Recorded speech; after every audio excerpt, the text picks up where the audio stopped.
RecTech Grills. RecTech with a Q.com, RecTeq. Smart grill technology. Turn it on by your phone. Cook your meat by your phone. I love that.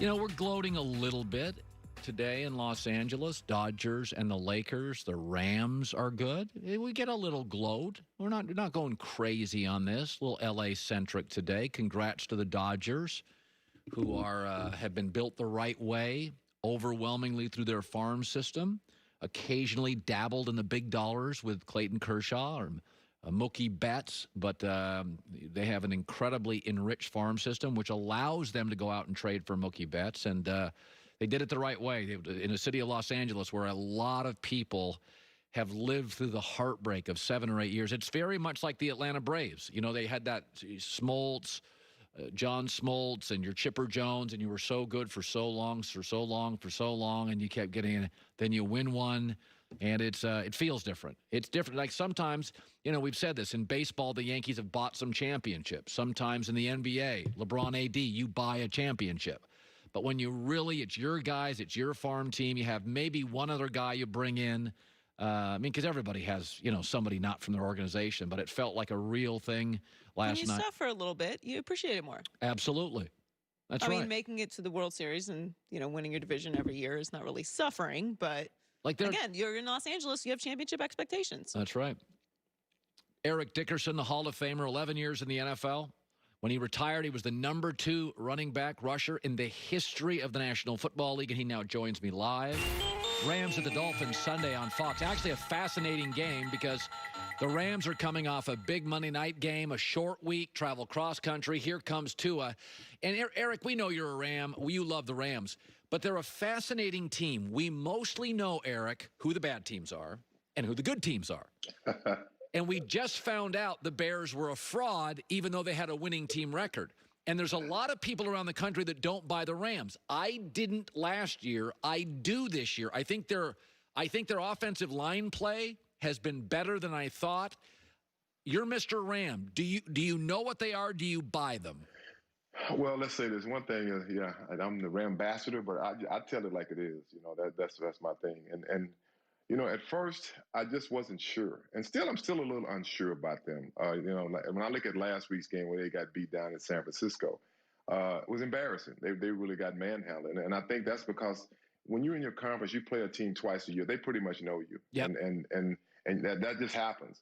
But this football team has shown that they can beat good foot. Well, I took it back. We thought they were a good football team in Chicago. They have a great defense. But one thing about the Rams is I feel like this. At certain teams, you feel at one point if you're not playing good, but you're still winning, or you're playing over expectations, people not expecting you to be that good, and you start winning, all of a sudden, you may not be that good, but all of a sudden you start feeling like you're that good, and you start playing like you're that good. And I feel like that's what the Rams are right now. I think a lot of people are not sure about them, but they feel they're confident. You know, the way they beat the Bears last week, you know, at home with not fans, but they still beat them pretty good.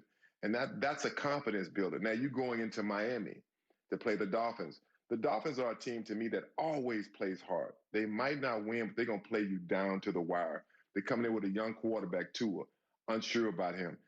Their offensive line, I think our defensive line can beat up their offensive line, just like our defensive line beat up Chicago's defensive line. So that's where I think the matchup will be is right there in that football game. But the Rams, am I sure about them? I'm still on the cusp. But right now we're 5-2, so I'm happy about that. Let me ask you about the trade deadline. The Seahawks went out and got Carlos Dunlap. The Packers reportedly are interested in the Eagles tight end Zach Ertz. You were traded before. It is much more of a mobile league now. There's more trades than ever. There's a lot of young, aggressive general managers, Eric. Les Snead, Tom Telesco in L.A., we've got 2. They'll go out and make moves. This is the new league we live in. Do you ever worry? Carlos Dunlap's not happy in Cincinnati. The locker room in Seattle is excellent. It's excellent. It's got leaders. Do you worry? Can you bring in a player at the trade deadline? He's a veteran. He's got expectations, and it takes the locker room in a bad place. Do you worry about that at all? I mean, it can happen, but it's going to happen to a young team. You know, if you got a veteran team and you bring a guy in, as you say, you want to say he's a cancer, That's really not going to change your football team much because you have the leaders in that locker room. Those are the guys. Those are the guys that the team is going to follow. And it's like, get in line or get out. It's like the Antonio Brown to me going to Tampa Bay. People are like, that's a bad deal. I said, I don't think it is because this is a veteran football. Tampa's a veteran football team.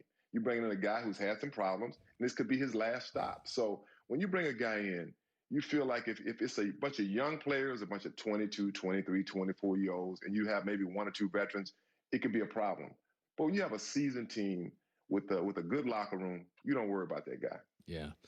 You know, it's we look at Dallas, and I said earlier, I think they're a rebuilding team. They just don't realize it yet. Now, they did move Everson Griffin today to the Lions, or yesterday, so they're starting to come around in what they are.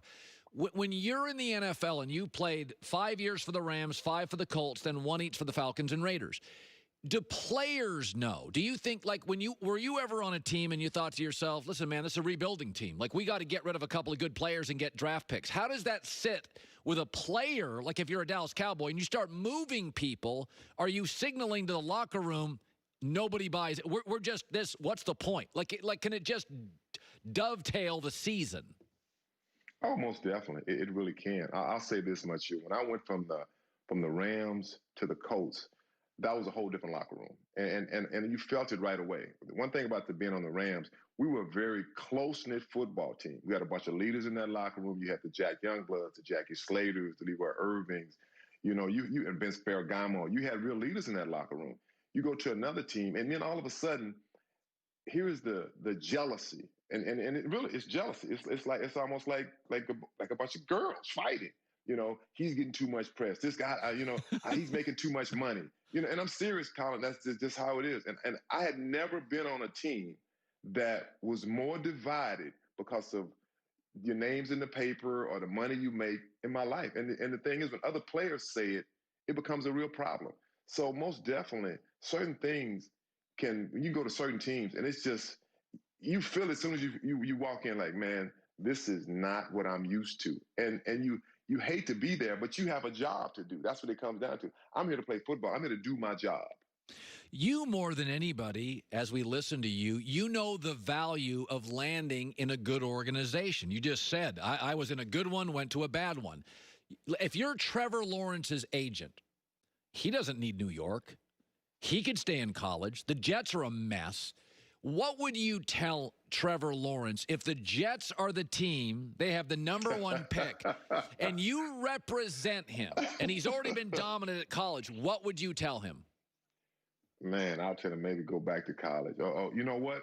Force it where they're going to just have to trade you if you don't want to be there. Make it because I'm telling you, it's just certain organizations. And the Jets are a bad organization. They are. Cincinnati Bengals, bad organization. I mean, you've been bad for so long. Why are you bad?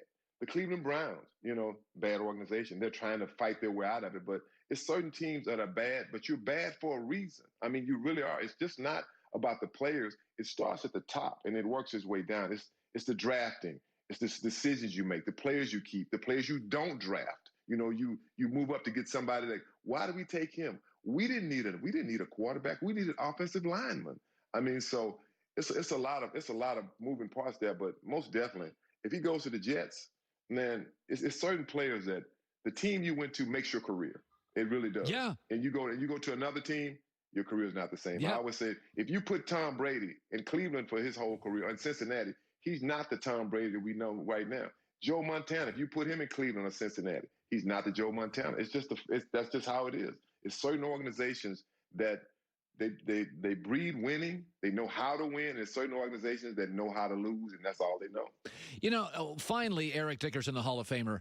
So if you were 13 again and you see all the money going to quarterbacks and wide receivers, and you're a talented kid, and Eric Dickerson now is 10, 11, 12 years old, would you still play running back?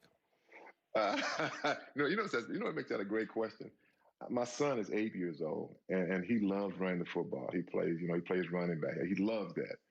And my wife, she wants him to play quarterback. I just feel like you do what you love. I mean, me personally, I want to be a running back, and I'd be a running back all over again. I just love that position. I loved everything about it, especially in my era. My era was the running back. It was all about the running back, and that's what made it. That's what made it special. I mean, it really did. I mean, if you had a great back or a back that could dominate a game, boom, you use it. Today's football is way different. I mean, it's about throwing the football. It's about receivers. It's about, tight ends. But most definitely, I would still go to my same position, the running back, because I believe this, Colin. If I was playing in today's league, man, I might even be more dominant there because these guys don't want to tackle or nothing. They don't. I think I can get 2,100 yards almost every year.